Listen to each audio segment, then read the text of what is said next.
Welcome to hell. I'm glad I shaved. Yes, I'm glad you did too. I shave every Monday morning. Oh, that's good.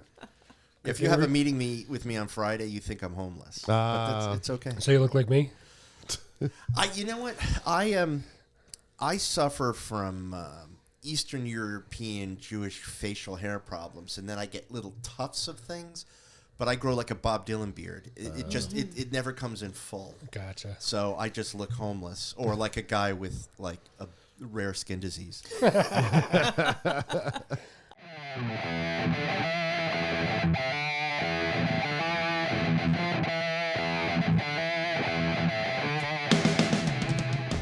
Hello and welcome to the Jersey Shore Musicians Podcast. I'm Matt. That's Jeff. And today we have First time you got it without me interrupting. Diane and Doug from the Asbury Park Vibes podcast. Hey, Golf clap. Golf clap. Golf clap. Hi, fellas. How are we doing today? You know, for Monday, we're doing okay. I thought it was going to be like, I was good until you fucked up my name. I didn't fuck up his name. I fucked up her name. I've been called worse. No worries. I was in the right realm. It started with the right letter. That's right. Wow. Yep. You're consonant challenged. You are challenged. I'm that's challenged for in sure. many ways. Do you have any trouble finding the place? No, actually, Wow. you just never know who's going to have like a 32-track recording studio in their basement. I thought maybe there was a dentist office back here or something. That's next door. Oh, yeah? That was next door. And although Diane and I are not musicians, we both actually have musical backgrounds. Diane Yes. studied professional flouting as a youngster, and I have played the guitar in some hackish way since I was 9. You dabbled. Dabbled. I own way too many things to call it dabbling.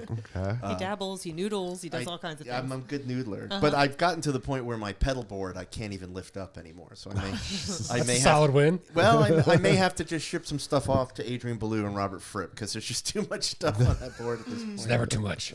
That's Never true. too much. I don't know. I'm a purist. Damn analog people. Hey.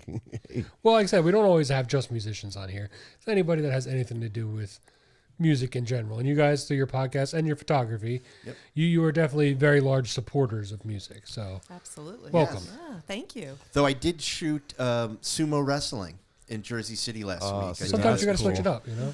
It's actually, I mean, I've been doing the live photography thing now for quite a while, since I got my first digital camera, because you couldn't do what most of us do on a film camera with almost no light and creating an image that you could see. But I've taken pictures of just so many bands that when something weird comes along, I'm like totally all into in. it. So Yeah. I had a chance to do like a BDSM like holiday party, and Well, that like must have been rock and roll interesting. review. It was fascinating. It was very difficult to get angles that wouldn't be inappropriate, but I had a great time. And I've done wrestling, and then when the sumo thing came along, I was like, that's got me That's written you. all over it. Yeah. So Well, sometimes different is good. You just, it's don't not hear. the usual. I like to be unusual. And I you think had Diane, your own press chair too, Yes, I had a which chair was really that cool. said We never get that. somebody scrawled Asbury Park Vibes on it, and I was like, "Huh, they Yeah, love us." Media. Nice. Yeah. Very was nice. cool. I want a chair. So buy a fucking chair. I want you to buy it for me. No way. I bet if you buy a chair, he'll make a little placard that's got your name on it. Yeah. Jeff If I buy you a chair, are you buying me a chair? No. What the hell? What the fuck is that? Let's not let chairs come between us. Trust me, this is nothing for us. I've been putting up with his ass for way too long. Way too long. I Way actually too want to long. ask them. We're always asking the questions. I want to ask them questions. I know. because You we didn't have can. Jeff the last time. I was That's true. curious. Yeah. What are some of the bands or content creators that have been on both of our podcasts? Well, They- I'm pretty sure we both done the Azures. The Yes. Azures. And, was it last week we had Free the Witness on here finally. Oh yeah, they're my I think buds. we met Free the Witness Oh somewhere, yeah, didn't we? yeah, we've had. What's that very couple nice woman's name whose husband plays too? He recently shaved his head. times. Oh, Natalie Farrell and Natalie Farrell. And She's Lou scheduled to be Panico? on here in a couple weeks. okay, Yeah. super talented. She is. Yeah, yeah. So is her husband, Lou. Yeah, I believe Yes. they're both coming on. Yeah, Yeah. they're amazing. So yeah, I'm sure we have. Jeff's like, I don't know. Email? Was that emailed?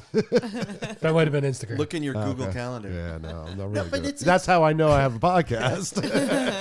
It's interesting that, everyone's looking for an outlet. Everybody's looking for something, and we provide a very similar service. I myself have been trying to sort of move away from the Asbury bubble.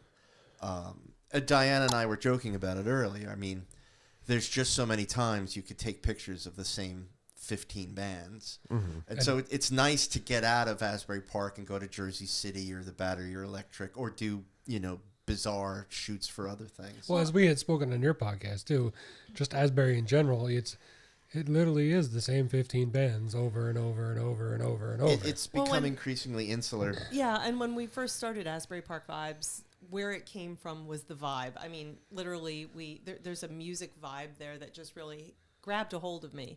But my intention was always to let that be the fuel of us, kind of covering the scene. Yeah, everywhere. broadening the base. But that's the spirit of the music community, and that's why we're called Asbury Park Vibes. And yes, we'll obviously embrace the community because that's where our studio is, and we love the people home base, there. Yeah. But our intention was always to cover outside Asbury as well.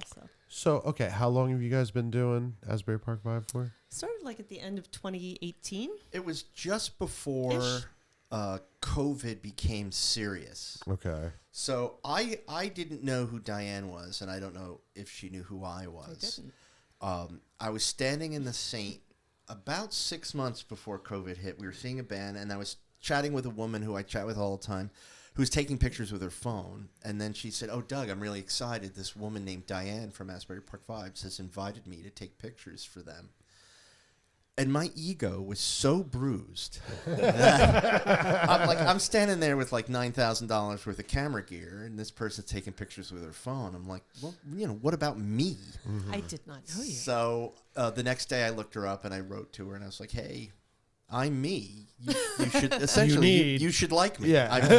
I'm fun to be around. Love me." And so we started talking about taking pictures together and what we could do, and then all of a sudden, there was no one to take photographs of. We were all home. Pandemic. Yeah. And Diane and I were talking. She's like, "What are we going to do now?" And I said, "Let's do a podcast. Everybody else is doing it." Yeah. And, we first started with no gear. It was all done through Zoom, and we'd strip the audio off, and I'd edit it. And then we found out that we liked it. And then between Diane and I together, or sometimes we'll do our own podcast if there was a particular band we like or something, so if more we of a couldn't niche. make it, if we can't make it. I think the two of us, we're well over 140 podcasts. Oh, nice. And some of the other people who come and go in Asbury Park Vibes have done some podcasts, but I that sort of falls off because they don't do it. But Diane and I have really made it part of this is what we do. Okay. And it's a hoot. It is. Yeah. So when you started, let's just talk about the vibe. Get that? Yeah. What's the vibe now from, we'll say, 2018 to like today in your home base? Because it's very...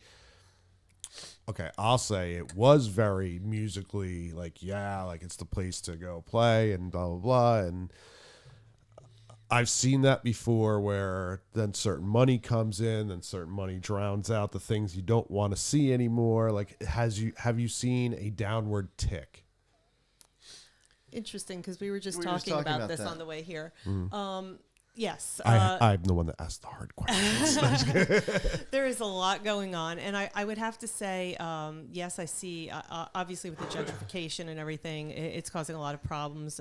People who have been in Asbury all of this time and, all of the new blood, there's a lot of clashing. Talk about the riots that they used to have. It almost seems like there's just this friction right now between a lot of people. But what I see happening in Asbury, I see happening nationwide with the venues. I really do. I see venues, unfortunately, especially since the pandemic, being a lot less successful. And I see it in all towns.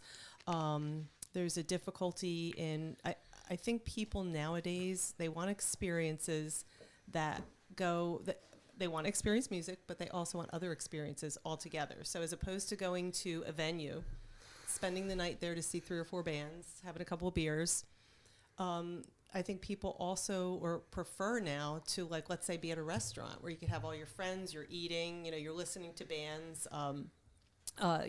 They're looking for different ways to experience music. And if you are overly dependent on the only way you're sharing music through a venue, then you're going to struggle. But I see it. I see it happening throughout the nation. I was just reading that article I was telling you about too, with the venues in this Australian town, kind of banding together. Pun intended. Just banding together and trying to make it work as like a unit, as opposed to each individually competing. And they're just. I think people have to. It's like an entrepreneurship. You have to look at a different way to do it to make it work. And everyone's kind of stuck in the old rut of doing it the same way. Or the way it's always been. The way it's always been. You have I think a lot of what you're talking about is like when I was like 14 to 19 years old, I was at a show every weekend, if not multiple shows every weekend. Kids don't do that anymore. No, they don't. And that's what really supports a scene from the bottom. And there's the kids nowadays, they're not going to go to a show because they could just pick up their phone. That's right. But it's more than that from my perspective. When we first started talking about Asbury Park Vibes, there was a sense of newness to the oldness of Asbury Park, right? So there was the Saint, there was House of Independence, there was still the Brighton Bar was still open.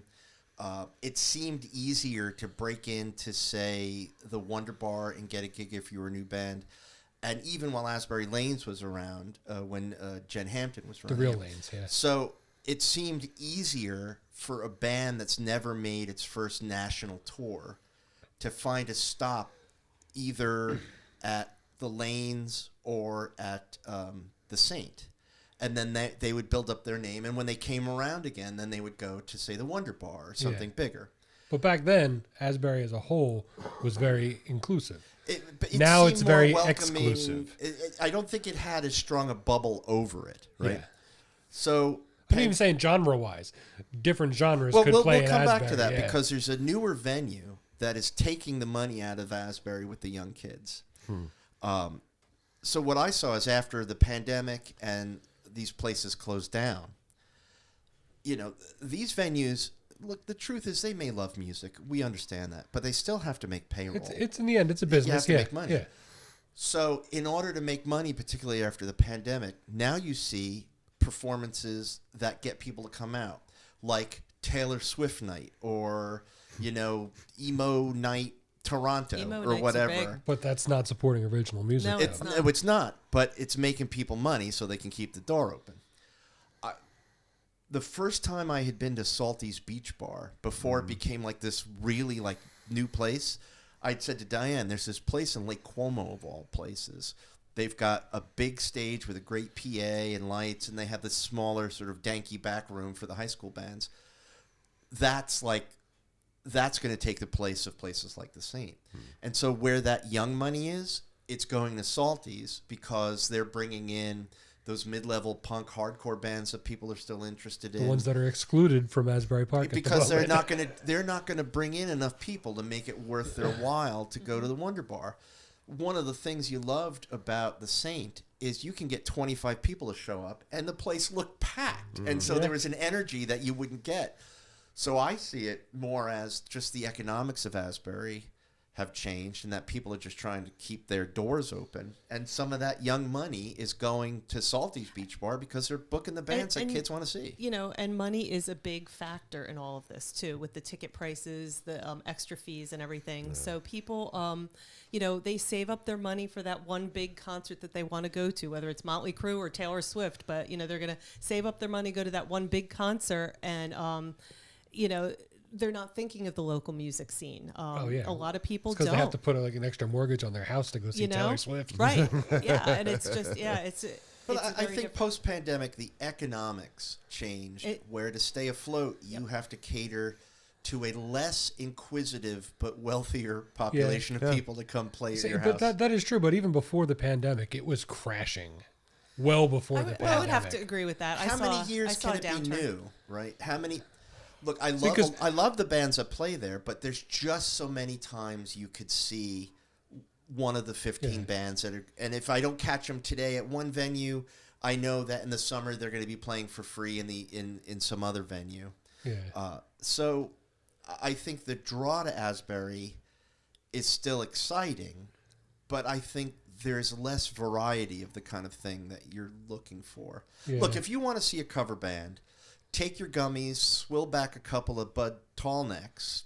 Asbury can still be the place for you. Well, I think that's now its main thing. It could be. There's just way too much emo something or Taylor Swift night.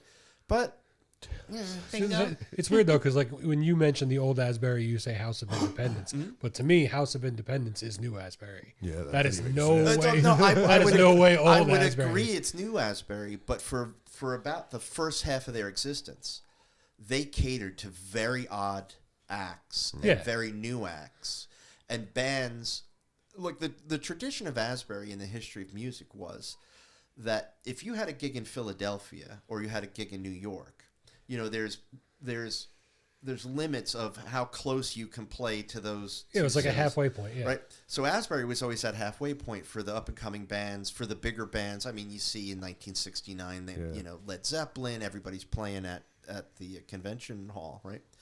But Asbury is still a nice waypoint where you should be able to get a good Thursday night show in Asbury because someone's coming through Philly up to New York, which is fine.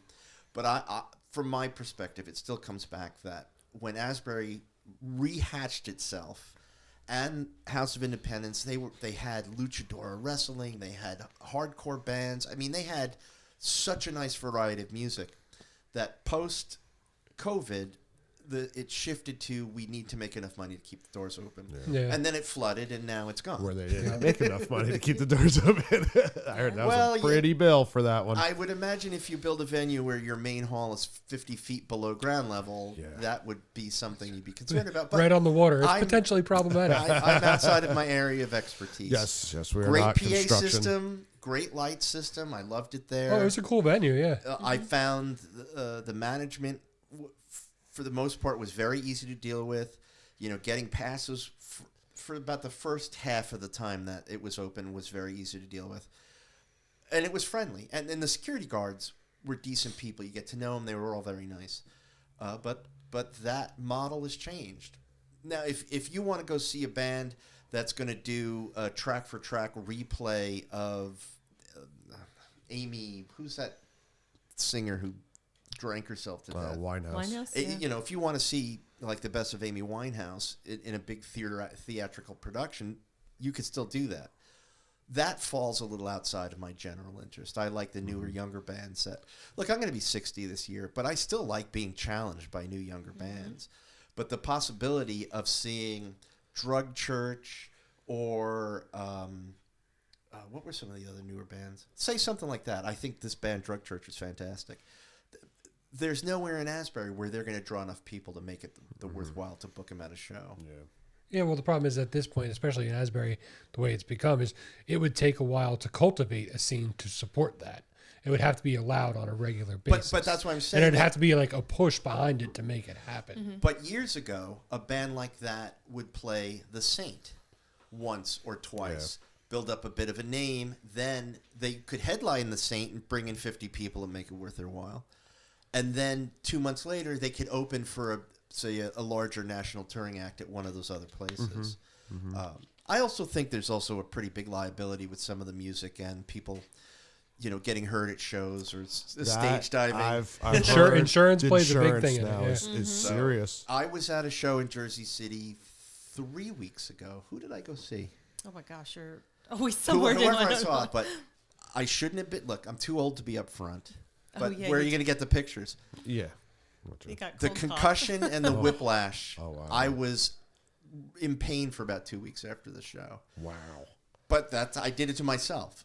But I could see where venues are like, maybe this new alternative stuff, we can't afford that because someone's going to get hurt and then sue them. I would never do that because I'm standing there like a fat idiot to begin with. Right? Yeah, like it's my own dumbass full. I'm standing here. But even from some of the touring guys, they say that their insurance policies now are just astronomical. Yeah. Like it's insane. Yep. I blame the lady that spilt the McDonald's coffee on her. And Yeah, right? sued her. That was the start. That was the start of the snowball rolling down the See, hill. I see it more akin to this. What do they call crowd killing? So it used to, That's been around for a but very it long used, time. Used to be you can go to a show. Look, I've been going to hardcore shows since I was 17, 18, when I barely got into Ramapo College, and we'd steal out and go to CBGB's. There was always a safe place somewhere to stand in the venue. You stand to the sides, nobody bother you. But now, they jump off the stage swinging their hands like jackhammers, and they're aiming for us, assholes who are standing on the left or the right side of the stage. There's no safe place to stand if you want to stand close to some of these bands. And you either accept that and you get knocked into, like me, because I'm a fool, or you have to stand farther back. And if you ask me, if I'm going to pay $20 to see a band, I want to be as close as possible. Yeah, for sure. Yeah. But it's one of those things, if you're going to a hardcore show, you know there's a good chance you're going to get smacked up by somewhere. I was warned that this was going to be a rough show. So you knew it going in.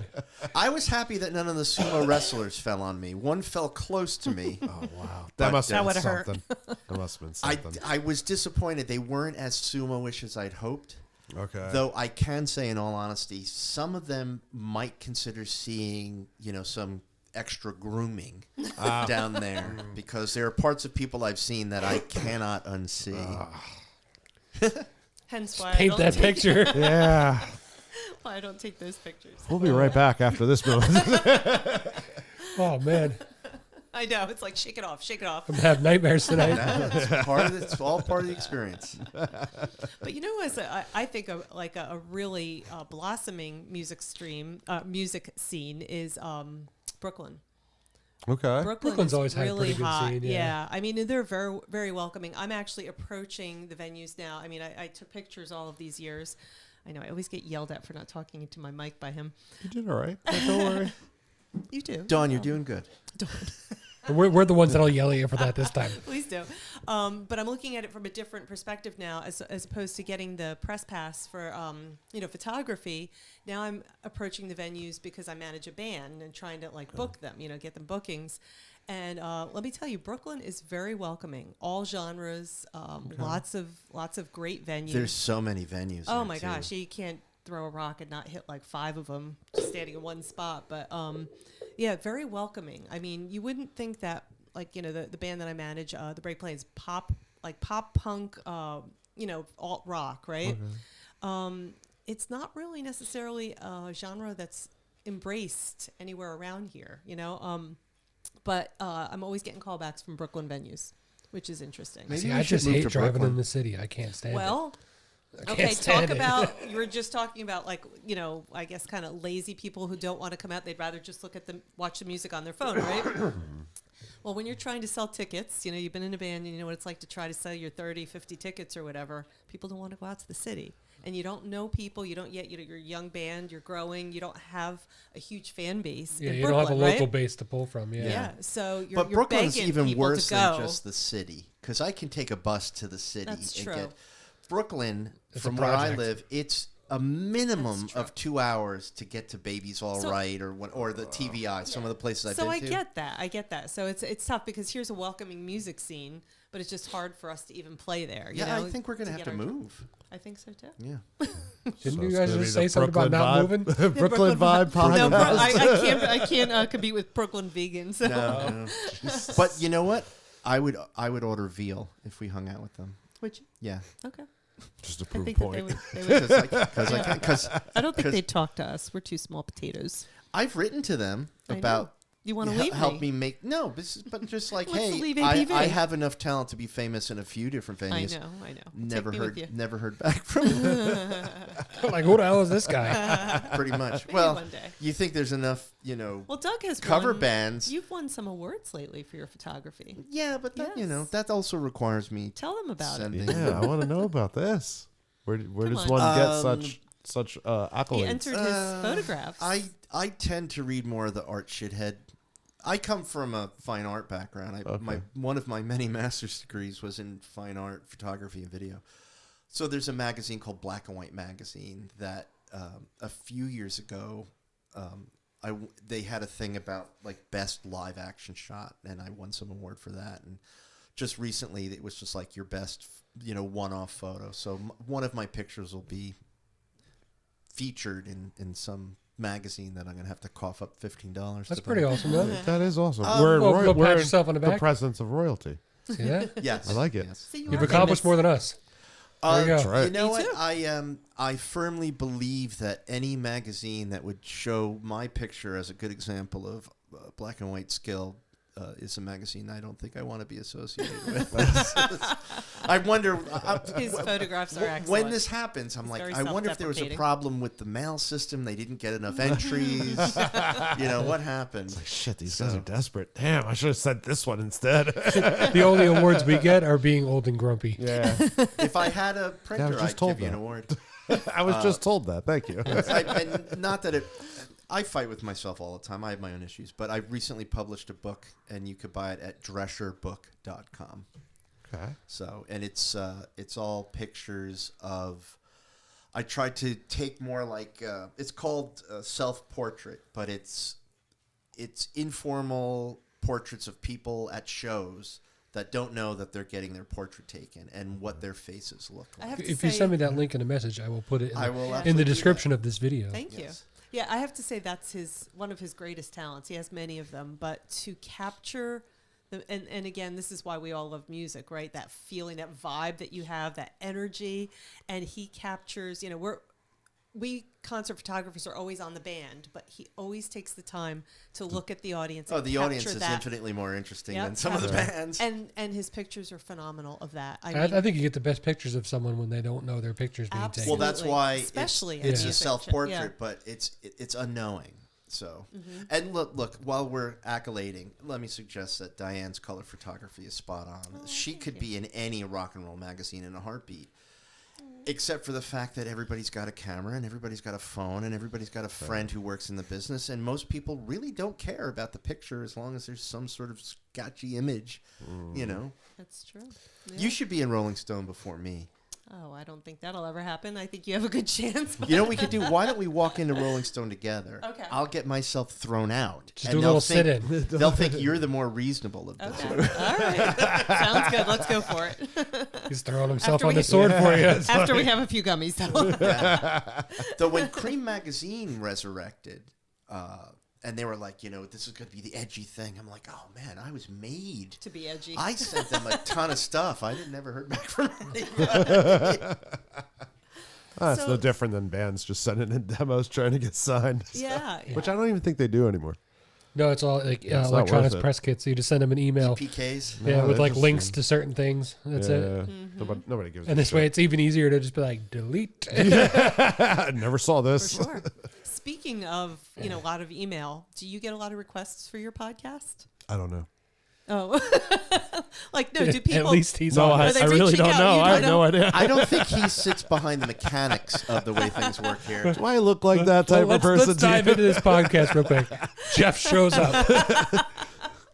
Matt does everything Now, else. can I ask who owns this facility? That would be me. Okay. So There I it is. And it's not technically have even that the he most shows up. important I go to Jeff's house, and the podcast happens. Now you play bass. Yes. And what do you play? guitar. Okay.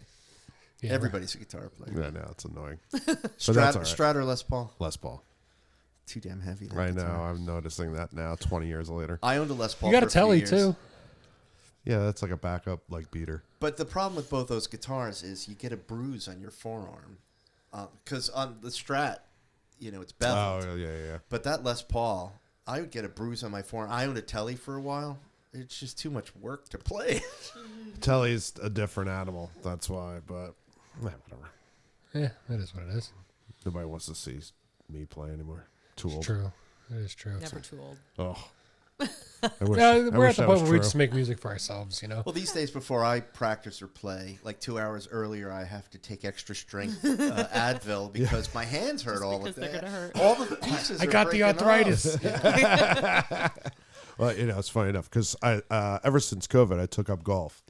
So, I went and played this morning, and literally, I'm like, oh my god, my back. Yeah. Oh my god, like, You're I'm dedicated. 45 years old, and now this shit's happening If to me. Are you're we playing kidding? golf today, you are a dedicated golf player. yeah, This is miserable Well, out I drink a lot too. There Like, you I go. don't know if you noticed that about me, but I definitely like drinking. I've so. golfed a few times. I actually own clubs. Do you? Yes, I enjoy driving the able to do cart infinitely more than chasing after that effing Have ball. you seen those the golf carts that actually drive themselves?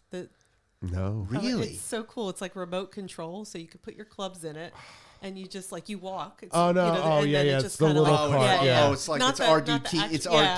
R2D2 with your yeah. clubs. That's Yeah. exactly what it looks like, actually. That's so cute. And it's So cool, what you're like- saying is technology is putting caddies out of work as Pretty well. much, yeah, yeah. But Well, we'll have to go on the golf podcast too. I care about that. See, we gotta just do that. We should have a podcast golf outing. We've Record it as talked we go. about this. I know. We have with Eric, right? Yeah, there's so many. Can we just frickin' do the musicians back and stuff. 9 and then we'll have cameras at each hole to watch the frustration level? Oh my god, yeah. Like it's quick. There little will definitely be interviews. cameras everywhere. That is one thing for sure. that would be a funny reality series. Just a bunch of musicians getting drunk and smacking golf balls all over the place. It's a beautiful thing. So It would. that is a work of art. Yes, When you do your golf outing, we'll be there. Okay. absolutely. That'd be great. Take You know what pictures. we could do? Let's drive the refreshment cart. That would be much more fun than actually golfing. That sounds good to me. I hate golf, so yeah, I can't. I don't understand have the the sport. patience. No. Do not have the patience. Yeah, I don't either, but it doesn't. But That's what you doesn't matter. drink. That's why you play a little Yeah. golf while you're out drinking. Yeah. There you go. You know. Well, I'd hate for you to let golf get in the way of any of your hobbies. So Exactly. You know, take the hobby with you. I couldn't imagine being high and playing golf. It's awesome. It's so fucking Because cool. I would hit the ball and be like, "Oh, I lost it." No, because Now what? you'd be like, oh man, I'm not even mad at that. That's so cool. Let's try it again. You're like, my tempo's real slow, man. That's cool. It's cool. It's a cool time. You gotta like. Okay, so my motto is this, all right? Because, you know, playing guitar and then like trying to make it, blah blah. I'm looking at this as like, oh man, like I pay to play golf. Like I'm not getting paid. You know, so like, fuck it, I'm gonna go have fun. Gonna Go have fun. Yeah. Does like, this not bother Enjoy the it. people behind you? I never. I don't notice I'm not them. there. Doesn't notice them. So let me ask this: when you were in high school, both of you, did you have a sense that you wanted to be a professional musician? Was that what you were angling for? Yes. And then what did you end up doing to support your lifelong passion of making music, but not doing it as a profession? I'm still an idiot that still works on musical instruments and amplifiers. And Really? Yeah. I'm that moron that went, I'm going to be a rock star. No, I'm going to record bands. No, I'm just going to fix things. Okay. Yeah, he's an amp tech. He does speaker repair. Sure. He records. Yeah. He's So a man much of fun. man of many talents. So I Yeah. did technically stay in the field. No, that's Right. that's great. I just kept morphing So later with my we age. could talk about. I own a Ventura 60 Strat, Okay. and no matter what I do, I can't get the action where I want it because the angle of the neck seems to be off. So I bought a Shim the neck. shim, Yeah, I was going to say, shim the neck. but now it's like it's fighting me. Ah. It's not falling into place. I was thinking of buying a new neck because that's that Pow Faro neck, which I find the fretboard a little dry. I like a rosewood neck. So I've been looking for vintage Japanese Strat copy rosewood necks to put on the guitar. This is what I do all day. So you're my guy. Me too. No, Yeah, just there kidding. Actually, no. Good So. connection. Yeah, no, by have all means, one. we can. I'll give you a couple cards and stuff Yeah, that you please. can call. And then, There's- so there's what guys did you by end up doing? I'm a surveyor, land surveyor. Okay. Yeah, I ended up having kids early and just diving into work, and here I am. Now I'm 42 years old, trying to get my degree in surveying and becoming licensed. That's by the state. How old were you when you had your first kid? When I had my first kid, I was 21. Well, let's ask this correctly. When the person you were with had their first kid, because you producing a child would be much more interesting to me than Yeah, that's surveying. Well, my wife, she was 19. Really? Wow. You're a I young. was 21. Yeah. Damn. So your wife had a child before she could buy beer. Yeah. Oh, that's fine. Next time I Yeah. see her. Yeah. We've been together like 20-something years. Oh, at you this guys point. are still doing Oh, yeah. your thing? That's wonderful. Yeah, man. I 20-something sense that years you later. may have blown through a few wives. Are you? Wow. No, You I'm got the always- same one? Well, yeah, but I made her wait till I was like 35. Okay, good for Yeah. you. You I proved to did, her. You yeah. outlasted her desire. Oh yeah. I love that. He's like, you seemed like you blown through a couple wives. Well, in all fairness, that was like my reputation Yeah. back then. So like, but not wives. Okay, Just, just we'll long-term call them friends. Friends. I loved every single one of them. I'm sure you did. Short period of time, but I did love them. But the problem is loving them in overlapping times. That could be a bigger problem. You have to make sure one's over before you move You know on what? to For the not other. having like cell phones and stuff back then, I was a pretty good scheduler. Yeah, you did well. Now, has your current wife produced progeny that you're proud of anyone? Are there kids in the picture? There's anywhere? one. Okay, good. She's 8. Oh, that's such a sweet age. I know. She puts up with this, your daughter? Yes, but she's starting to get the sass, so it's Good. kind of Good. I have no advice for you on that, except for that it's going to get worse. Oh if she's yeah, only that's, 8 that's now. what everybody says. Oh, it is. My daughter's 14, going just about 15, and That's the man. toughest. That's the toughest time. Yeah. Good luck But to you. it's all my friends that knew me through my 20s and They're having a throughout good the band. laugh now, Oh, right? they're like, 'Cause you all their kids can deserve babysit every for you, right? second oh, of yeah. this. funny. Yeah, so their kids are babysitting for you. One wish. of my 3 children is a girl. Okay. She's 21 now. I still cannot predict what day she will like me or not like me. Periodically, there's a lot of crying. I don't understand. It's like an alien shows up, It is. But thankfully Hannah, she's in I college. love you. See, and I'm not a patient, nice person. No, you don't. My have a daughter starts choice. crying. I go, listen, that's cool. Go to your room, close your door. I don't need to hear it. I'm not going to yell at you for crying. I'm just going to make you cry more. Go away.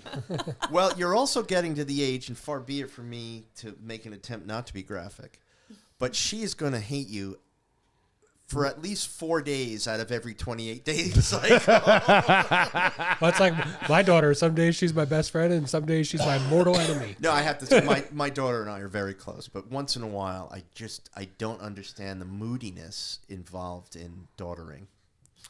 This is a family-friendly podcast, so the word that I want to use where they can't understand normal thinking, no offense. Okay. It's a mystery. It's a mystery to us. Yes, it is. It's very weird. And Jen says, "You really don't understand girls, do you?" I'm like, "No, I never said I did." It's not part of my job description, okay? I don't think there's any man that understands women, like truly. No, just I bet you, doesn't Alan. exist. I bet Alan Alda understands. women.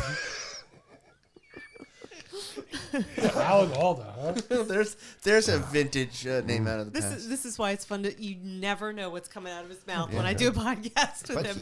So, Never- I'm sorry I missed your guys' Wonderful adventure. podcast, and I think This it is would- pretty much what we did last time. Okay. So I'm just making up for it. Go ahead. I would like to know what's like some of your most interesting, because I know you guys run a lot of different things. I want to say band first. What was like the most wildest band that you've had on? You don't have to say names, but you could just be like, oh, this guy or whoever jumped on the table, or what's like a crazy thing a band has done at your studio? We haven't had that. I'm pleased to say. Let me share an experience. Sure. I won't say the name of the band. I I'll have, tell don't you have to. afterwards. I have a good non-band one, so you go your two. Okay, we'll get to that one next then. A young band came in, very excited about being on the podcast. They were so high when they walked in that the conversation was almost impossible. This is That's back when you in just tu- start fucking with Was them. this back in 2003? 2003? Yeah. No, that would be a lifetime ago. Okay, so it wasn't me. Never mind. No, it Go wasn't. ahead. but I think what it was in trying to assess the situation is they were all very young, and I think their idea was that if you're in a band and you're being interviewed, you're sort of forced to like play into that role of sarcastic, can't get a straight answer, show up, ready to throw the TV out the window. And I think, and we touched on some really fascinating things, but it would have been a much better discussion if that, half of them weren't sort of staring out the window the whole time. Yeah, but I've also noticed that younger generation, like my son, he's almost 19 now, so he falls in that bracket. They are so socially inept. Because like when we were younger, we went out and played with our friends. You went to your friend's house, there was like 10 other kids there. Kids these days, they're hanging out with their friends, is sitting in front of a computer or an Xbox, talking to somebody on a headset. They don't have the same social interactions as we do. Some of the other young bands that showed up not high were able to talk about musicianship and what inspired them. But when you're so in the bag that in my head I'm like, I don't even know if I feel like publishing this because it's just a drag. Yeah. No. But we ended, we did as best we could. But I think it's a missed opportunity. Look, it's not like we're famous or anything, but I think it's a missed opportunity to represent yourself. To Matt's point, it's hard for bands to get press, right? Like we like that's why you're doing it. That's why we're doing it to help bands out. And if you have that opportunity, why waste it? I mean, even if you only pull, say, 5 new people from doing a podcast, tell you, that's 5 people you didn't have one before. fan at a time. You're building it. Yeah, for sure. What were you going to say? Well, first of all, I was going to say on the band side, I've just had so many great, like not crazy things again, but just so many great, like in-depth conversations about creative process and like, what bands do, like similar to entrepreneurs to grow their brand and everything. Like I'm fascinated and have had great deep conversations with some of these people. But my favorite moment, I'm going to forget the name of it. We started branching out and doing more than musicians. We want to just talk to all creatives. So you brought in an Asbury Park businesswoman, and I don't remember the name. Oh. Okay. And I could relate to this. You guys say you don't understand women. Let me tell you something. When we women get a little bit older and we progress, we have some problems with hot flashes. This woman came in, God love her. She goes, "Oh my God, I'm having a hot flash." And she literally whipped her top off. She was sitting in her bra. She was there in a sports bra. She was so hot and she couldn't take it. It was just, I'm just so glad we can make people feel that comfortable. She was totally comfortable. I said, "Honey, I understand you." Because it's like, it was fine. But we don't got cameras here either. It was really funny. Like, she was, but they were fascinating. They were Asbury. They knew a good history of Asbury. An Asbury business and just hardworking people. And that was a great podcast. I enjoyed that. But if you're a band and you're going on a podcast, look, I'm going to do my best to ask you questions. But you have to talk. Yeah. So had a you couple get like a band that. in, you're like, hey, blah, blah, blah. If I sense some of your, I'm seeing some sort of influences like a band like Television or some old time bands. Would you agree with that? Or, and they're like, yeah. And then there's just this silence and you're like, talk. They can't. It's supposed to be informal enough that they have to have a conversation. And maybe to your point, some people are incapable of a fluid conversation that has some peaks and valleys. And our job as the persons who are interviewing them, try to push it and move it along in the right way. But if you're going to pony up monosyllabic... now you're breaking stuff. Well, get over there and fix it for him. Come on there, slacker. If you're going to pony up monosyllabic answers, you look down at the timer and you're like, wow, we've been here for 20 minutes and you haven't said shit. But it's like you look at it and you're like, wow, we've been here for 10 minutes. Now, what else do we want to talk about? We had another one where we were promoting an event in Asbury. And so we had kind of like a panel of people come join us. And we didn't even do the podcast live at that point. And one of the guys freaked out. And we had microphones for everyone. And he was so nervous about speaking into the microphone. And we're just about to start. And he gets up and he walks outside and he never came back. It was literally like, I'll be right back. And he just left. Some of these kids these days, they have social anxiety so bad. All you can get out of them is, yeah. That's it. That's it. There's a couple people I wish did that for us. I have a kid I work with. He'll come back at the end of the day, and I'm like the manager of all our crews. I'm like, "How'd you do today?" He's like, "Good." Like, any problem? Want to elaborate on that? You guys need anything for the truck? I don't think so. It's like That's it. I see the kid every day for the last year and a half, and it's like I barely even know him. He says like 4 words a day. Wow. Yeah. If someone can be creative and use an economy of words, that could be interesting. But Well, if even there's adults, no though. conversation, Some adults, you'll have to pull it out of them too. Like we've had that where some guests just they're not a public speaker, you know. Right. As we're like us, we try to keep our podcast not like this question after this question after this question. We try to keep it as more of a just like a general it should be conversation. like you're sitting at a bar, Yeah. just chatting. Yeah, and then whatever comes up, we go on tangents all the time, and we'll record 2 hours, and I end up only putting out 45 minutes because we just go on rambling about 45 minutes and Right. nothing. Oh, non sequiturs, we're very good at. Yes, we are. We did have one band that one of the gentlemen in the band decided to tell us about somebody in Asbury who had screwed them out of money. And instead of stopping them, and I winked at Diane, and we just cut that whole piece out. Oh, 'cause yeah, it's I don't just feel like edited out. alienating us because Nah. they had a bad gig. Yeah, like there's a lot of things about promoters and or owners of bars, clubs. I mean, it's everywhere too. It's not just Yeah. Asbury. It's not. Right. It's just we happen to deal with Asbury. So Money like, makes that's makes literally- people greedy, and greedy people screw people over. That's really what it is. But we I edit think shit I'm out a very later. kind, greedy person. Kind of But I'm crazy. not good at being greedy because I always feel like I'm flat broke. So I'm going to have to work on that. Yeah, yeah. If you're greedy, you want to be broke. That's how I feel. The two are antithetical. I'm going to have to work on that. So I did have something I wanted to bring up to you Of guys. course. Oh, here we go. Rub I it. do.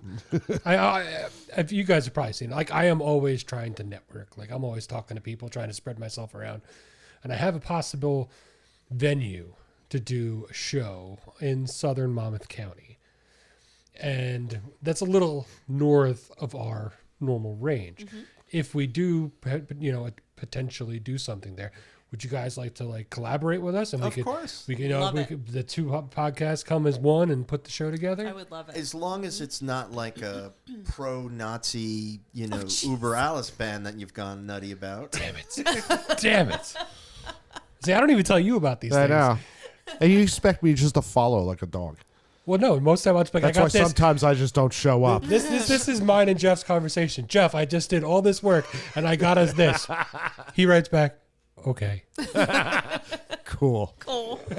Like we're designing a new logo. I sent him 4 proofs. Which one do you like? Well, they look fine. They're all good. Man, would you really? So I just stopped asking you until it's a definite thing, and I just go, "This is what we're doing." Now, may I ask what sort of general ballpark of kind of music are we producing? It's going to be original music, Okay. and our shows are always a mixed bag. Okay. We like to have a little bit of everything. Should I bring my ukulele? You could. That'd be fun. The first show we put on down in Manafurkin was a Did you say Manafurkin? Manafurkin brewery down in Manahawkin. Oh, I've never heard of such a thing, but yeah. okay. They are a sponsor of our podcast. That's wonderful. But our first band was a post folk. Okay. It's 15 pieces. They play accordions and mandolins and flutes and drums and That's so cool. singing bowls. And then the second band was a spaghetti western rockabilly with 2 upright basses. And then we had a hardcore band. Okay.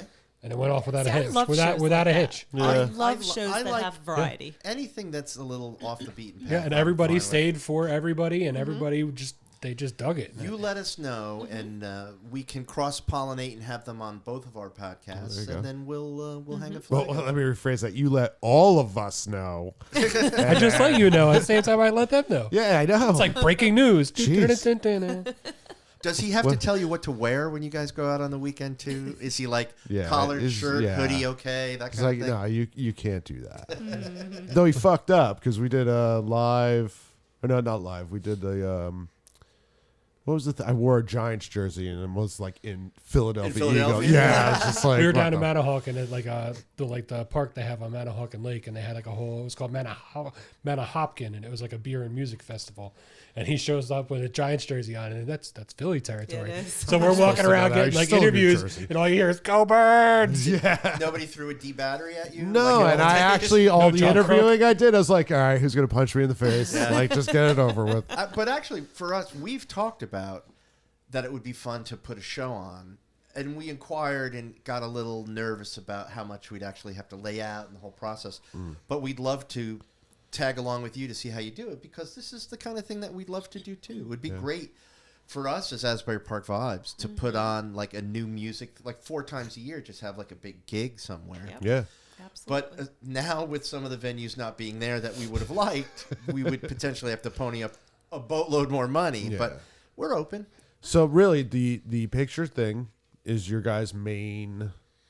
I don't want to say source of income. What's the right word I'm looking for? The picture thing is my main passion. Okay. Diane is a little bit Dawn. more branched out than me in that she's managing Dawn. a band, I'm but sorry. she also Trying to figure out where he was going. And I had done. but she'll also do the electronic press kit. She'll Okay. do. I'm not one who's too terribly interested in having a band in like the studio, and she has the whole backdrop, and she'll do the band portraits. I could do that, but it's a lot of mental work for me, and I don't enjoy it. But we did Gotcha. we did start the magazine as a magazine. Okay. You know, we were just going to cover the live music scene in and around Asbury Park, and then and beyond, because the other publications that I shot for before that would do national. You know, so one was based in Florida and one was based in North Carolina, but we covered everywhere. We had like a team of photographers that covered everywhere. So that's how we started. And again, podcast came via the pandemic, so we branched out that way. And then, I'm a writer too, so and we have the studio, so we started taking pictures, also studio pictures. And then I figured, let me help bands like that need the EPKs, need a bio written, and all that. And then just starting to get into like artist development now, like in management. I have a business background, and started talking to some bands. And I saw potential, but I saw them struggling, and I kind of knew business-wise what they needed to do next. And like, who am I, right? Like, but I went up to a band, and I'm like, I really have some ideas for you. And the band that I'm working with right now said, would love to hear it. Well, and then that's kind of how my management portion took off, because they asked me, we just hit it off, started talking about all these things. They followed some of my advice. Things started picking up. And they're like, we want you to be my manager, or our manager. And I'm like, wow, never thought of doing that before, but let's give it a shot. And it's very, very similar to running a business. Yeah. So It pretty much is a business, yeah. it is. It's they're entrepreneurs. You have all the buckets that a business has. You have like public marketing. You have finances. You have sales. You have your product. And you just have to. And you have to also do it deal all. with the quirky personalities of the people in the bands, and navigating that's hard enough, right? Yeah, relationships, You have to mix it HR, up. You're going to find this. contracts. Yeah. I know you're not going to agree with this, but Who, me? no, well, you're not going to agree with this. Okay. I am a wholly unsocial person. I talk all day for a living. I deal with crazy people all day. Okay. I like the photography because it's mine. I don't want your money, because the few times I've taken money for pictures, then all of a sudden you're like, it's too dark. It's not dark enough. Can you make the color to this? Can you make the color to that? I don't want to deal with that. If I wanted to do that, I'd do this as a day job. So Gotcha. I've made some money on photography, but I've lost a lot of money on photography because it's mine. It's my hobby. If I get a pass, I have no interest in meeting the band unless we're doing something for Asbury Park Vibes and we're going to interview them. But for me, they were like, hey, do you want to go back and interview the sumo wrestlers? And I was like, no. I'm going to grab a slice of pizza and I'm going home. I got the pictures. I like the pictures. I don't like dealing with strangers. And that's why I think Diane and I have sort of balanced out our business relationship. Now, I'll go to see the bands that she likes and I'll offer thoughts. I mean, I've been doing music since I was, in utero in some fashion or another. I have lots of opinions and no shortage of opinions. But if you didn't need me to be there and I didn't want to be there, I'm just as happy to stay at home in a hoodie and a pair of sweatpants. Hang out with... We're empty nesters. It's my wife and I and these 2 idiot dogs. I have everything I have right there. I could stay home for days at a clip. Which is weird, because when you sit down and, especially in this format and talk to you, you don't come off as a not social person. No, I don't have any social anxieties about it. I would prefer not to. If you've ever had to read the story Bartleby the Scrivener by Herman Melville, there's a guy who he's an accountant and they ask him to do certain jobs and he says, I'd prefer not to. That is my philosophy. If you want me to come out and do a thing, I'm perfectly comfortable with it. But in the back of my head, I already know what my snack will be when I get home. You're so Fair enough. funny. Fair enough. You were so funny. Well, I think it was like when you and I met, like you said, we didn't know each other at first. And there was just like an immediate, like, I don't know, there's just something very comfortable about Doug. It's like he's my brother from another mother. Like, I mean, we just. Oh, by the have way, this- Diane, I forgot to tell you, we share the same mother. I knew he was going there. Is her name Dawn? I'm not going to live that one down for a while. I know, right? You suck. But I can honestly say, look, I've been on the planet almost 60 years. Diane is the first new friend I've made since 1996. I have a core of people that I'm very close with. Met some in college, some in art school, some in the neighborhood. Some of them. But if Got I to keep the didn't- circle small. it's just, I don't have to send a lot of Christmas cards, and I'm perfectly fine with that. Yeah. I mean, I always make somebody else do it, but yeah. I mean, I get it. I get it. As an anti-authoritarian, I'm very pliable. See, that's the difference. They're all happy and cheerful. We just get told we're grumpy. Yeah, I was a little, I really am the kind of misanthrope that you wouldn't mind living next door to. Because if you're in the neighborhood, if you're next door, I'd be like, hey, come have a beer. Oh, yeah. And then the second you sit down, I'll count the seconds until you get up and leave me alone. See, I love We've noticed that. when we have like younger bands on, like they'll say something and we'll tell them like a truthful opinion that they don't want to hear. Oh, Like, yeah. the one guy brought up, our Instagram tag is blah, blah, blah, blah, blah, NJ. And he's like, why? Why are you going to limit yourself to NJ? Yeah. Why? Yeah. And then we got comments like, "Oh, you guys are just old and grumpy," and blah blah. I'm like, we just tell it how it is. We've been there, we've done that. You know, We've earned the right Yes. to be where we are. I have played some of when I was in a band years ago, the fact that I didn't contract typhus from the bathroom in New Brunswick at the Court Tavern. Oh, my God. The two most disgusting places on the planet were the That and bathroom at the CBGB's. Court and the bathroom at CB's. I was in a band that got paid to play. I didn't use either of the bathrooms, so I stood there. I watched someone related to the Ramones shooting heroin. I did. That's enough for me. the bathroom I've at earned my Chubby's and stripes. Red Bank was pretty bad for a while too. You know what I did? I mean, talk about a tangent. I never went to the place in Trenton. Champs. No. The old place in Trenton that was like the home of new music. Oh, City Gardens. City Gardens. I mean, I grew up in Oakland, New Jersey, north of here, right on the New York State border. If you were going to cross the Raritan River, you needed a hotel room to get because it was so far away. Oh yeah. The idea of driving to Trenton when I was 18 was insurmountably far away.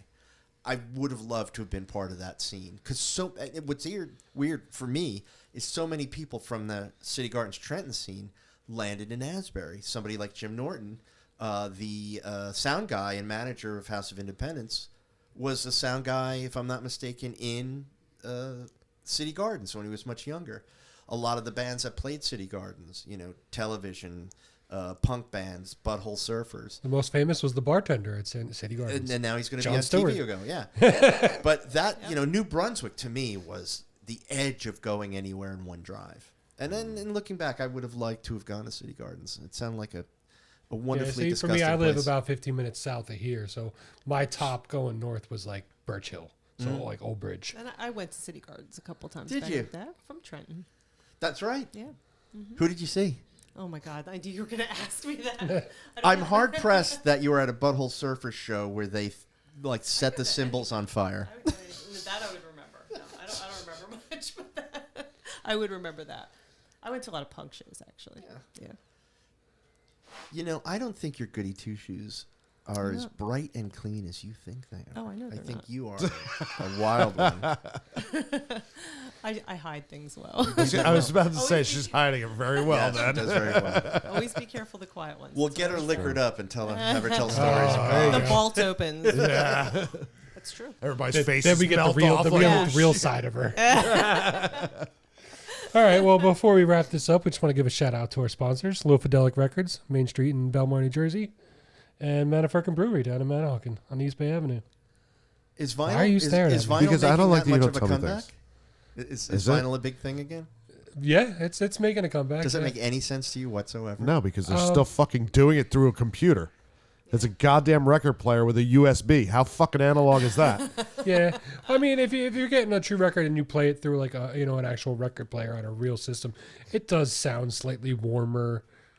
Are you telling me in all But it's God's more the stereo honesty, system than the vinyl. if I have a decent stereo, right, not Polk audio, right, like a real stereo, and I play you an uncompressed AAC track, and then play it on the record, assuming you don't hear pops and crackles as all records, can you tell me honestly you can tell the difference from Yes. one track to the other? Yes. I'd The be bass impressed. the bass will be a lot Is it warmer? Yeah. Yeah. I like what Neil Young said. He said, I don't get it. We spend hundreds of thousands of dollars, if not millions of dollars to make a record, and then kids listen to it through $5 headphones. Yeah.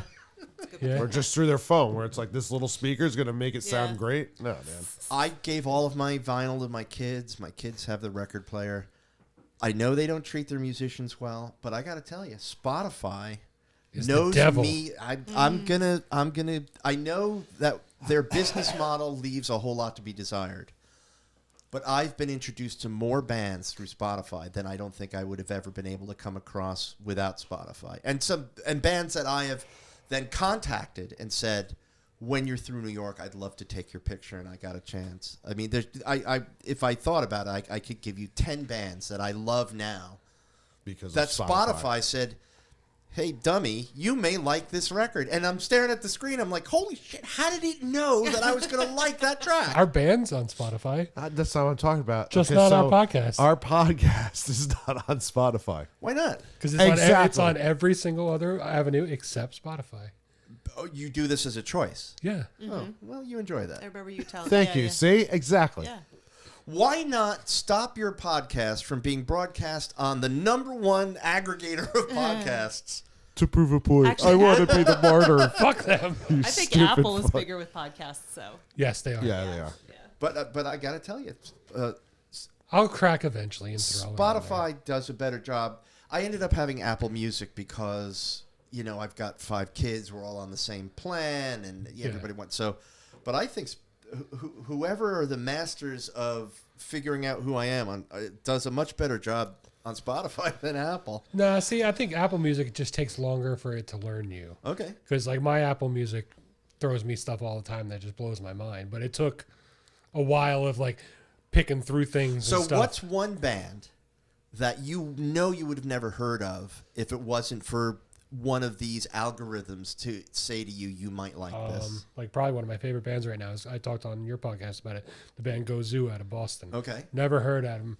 They just came up as a recommended. I started a channel for the band Baroness, and they just randomly got thrown in there, and that's like their new album. I that's all I listen to lately. It's so good, so good. I mean, I wish they treated their musicians better. I mean, they're Of making course. money hand over fist. But they still claim a huge loss. But that's not my problem. Yeah. It didn't Just stop like the it's not Kennedys. ours. It didn't stop the Rockefellers. Everyone's in it for the money. My musical horizon, both in rock and roll and like as far as a broad range of punk, post-punk, that, and even just jazz, jazz and gospel music, which I absolutely love. You're in an almost near infinitely large library, and I would have never had access to that. Yeah, we say it all the time. This is like for musicians in this day and age, you're going against something that no other generation has ever had to go against, and that's someone having access to literally every song ever created in the palm of their hands, Pretty much. at all times. Yep. Though I got to tell you, I will go on to if there's bands that are not on Spotify or bands that do have podcast. I'm sorry, Bandcamp, It's SoundCloud. Yeah. SoundCloud. I'll pony up to $10. One of my favorite bands from the post-punk movement, it was part of the no wave movement, was a band called Live Skull. I couldn't find them anywhere, and I found them on Bandcamp. I give them $12. I have no problem paying you for. See, I don't like Spotify because it boils down to they are the biggest purveyor of music, and they pay the artists the least. I agree. That shouldn't happen. No. No. But like you said, if I know if a band has a Bandcamp, I will support them through their Bandcamp over any other outlet because that at least most of it is going directly to the to the band. band. Yeah, I and like if you wait for one of like the free Fridays or whatever they do, then it all goes to the Right. band. So I feel that I purify my soul by spending some money on Bandcamp to then Be let able me to be the use hypocrite and listen to Spotify. everything else for free for really good. $21 See, a month. We got this will be what, the second episode of the year, so we can't start Spotify till at least after this episode because we just talked about not being on Spotify. Well, no, then we can pick it up and be like, haha, told you so. All right, well, we're gonna get you out of here with our final question. Okay. Here we go. If there is one, if there's one thing about the music scene, local music scene, one thing that you could change, what would it be and why? One singular thing, not like this to change that to change that. Just if you could change one thing, what would be the most beneficial in your eyes for musicians? For the local music scene? Yeah, for the local music scene. Oh, my goodness. I have answers that can get us in a lot of trouble. Those are the best ones. Yeah, usually. That'll come out in the car. Go ahead. You go first. You go first. Like we've gotten so many just crazy different answers to bet this you have. question. It's a good question. I'm going to offer 1.5. Go ahead. You can go two if you want. The half one is, I wish the sound at the Wonder Bar was a little bit crisper. I find the sound very taxing on my ears when I see bands at the Wonder Bar. It's like too like. I think that's more the room than the actual maybe sound. the room. Yeah. It's whatever it is, but I find the sound at the Wonder Bar, I find very taxing on the system. One thing that I would love to see, I've seen it a little bit. I liked when CBGB's had that on Mondays and Sundays and Mondays. It was like open, not an open mic, but it was like showcase night. Yeah. So a band that nobody knew from anything or anywhere would just get on the waiting list, and it would be about 4 or 5 months. But then you can get on a real stage with a real PA and a real sound system and perform.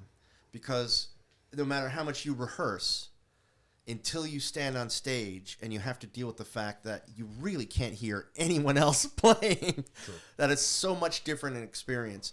I would love to see more of that showcase night where 10 bands, 20 minutes each, you know. Yep. The and that would band help pays cultivate a new $5. scene as well, because then you're going to have the people that go, oh, we can go here on a Sunday or a Monday. Yeah. I don't know who's going to play, but there's normally pretty good bands that are playing, and we might find somebody cool. One of the venues that we haven't mentioned, then I'll defer to Diane. Do you remember Game Changer World in Howell? Yeah. Mm-hmm. Game Changer World, in my uneducated opinion, resurrected the Central Jersey hardcore scene. Dozens of kids who went to see hardcore shows there are now in hardcore bands or post-punk bands. And it was relatively easy to The get people a that show. ran that place let it get out of control, though. Well, when the wrestler jumped off the roof into the garbage, and then there was a fight, and then the police had to come break up the fight between the security guards, things got out of hand.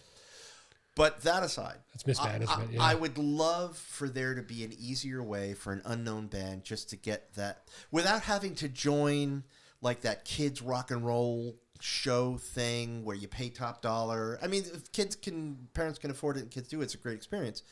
I never had enough money to send my kids to the School of Rock, but I would have loved if they had a little band and they could get a taste of being on a professional stage. That's why we do what we do with our shows, just to, we give a place for bands to come just play. Just to play. We don't demand any tickets sold. All our shows are free. They're all ages. The brewery's cool. There's normally a food truck there. Everybody can just hang out and have fun. And you just got to show up. Granted, we want you to bring people, but just show up, play, and have a good time. Well, see, I think you almost started answering my question by what you're doing is, giving people the ability to perform without the just like all of the constraints of trying to sell those tickets, pay to play, knowing the right person. I mean, you can make the best music and you could, you have the greatest show, but if you don't know the right people, you'll never get that exposure. I think in Asbury, since there are so many venues, and hopefully some of the closed ones will reopen again, what they could do to revitalize that area is, again, all of the venues work together where it becomes more of like a Nashville or New Orleans thing where you're not paying a ticket to go into each place, but you could kind of walk around with your beer and go in and out from venue to venue, listen to the bands play, let the bands all work for tips. and just have like a crowd of people that is there that night to experience Asbury Park and the music scene.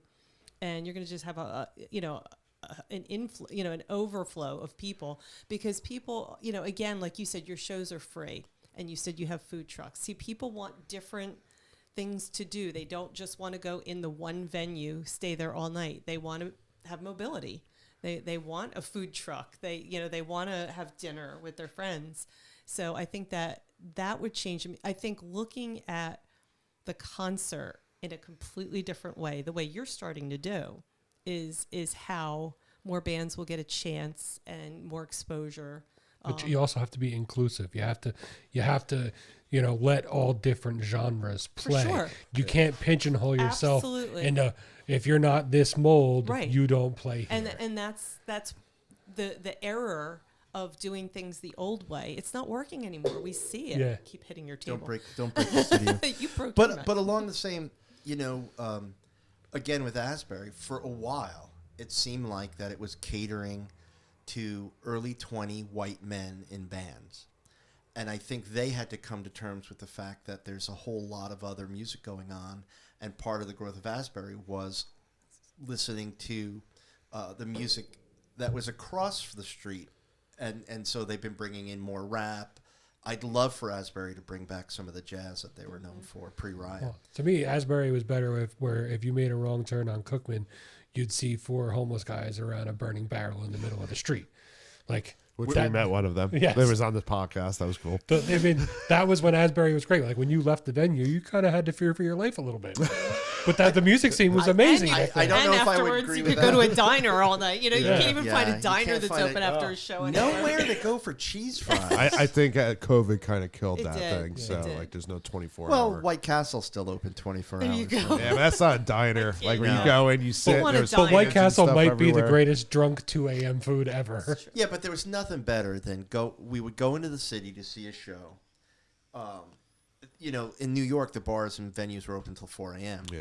So around 3:30, 4 o'clock in the morning, we're on Route 46 coming back to Bergen County, and you stop at the Bendix Diner, where they film that commercial where the woman's like, what's that stuff you're doing? And the woman goes, oh, you're soaking in it. That old commercial with Palmolive. Yeah. You go to the Bendix Diner, you get 9 Cokes and a giant plate of cheese fries, and you were friends. You had like a ritual eating, and then you felt really sick. You went home when the sun came up. That was what it was like to go see a band in the city. Yep. It's so funny you said 46. All right, well, Well, thank you for having us. Yeah. It's Thanks for always a coming. pleasure. Appreciate it, guys. very and nice. I'll be in touch about possible things in the future. Please. Let us know. Absolutely. Love to collaborate with you guys. You guys can check them out. They're all over the interwebs, and you guys, Instagram is a good place to get a hold of you. Yep, Facebook, Asbury right? Park Vibes. Yep. Yeah. Yep. We'll put And I've recently posted some pictures of sumo wrestlers on our Instagram account. Yes. If you Yeah, wanna definitely go see, check those large out. And fellas. if you send me that link, I'll link your book. I in will the, send it to you when in I the get description? home. Absolutely. That's cool. all right. Thanks Perfect. for coming out. Be well. Yes. Safe travels. Thank you. Thank you. Thank And, you. For us, we're out, right? That's it.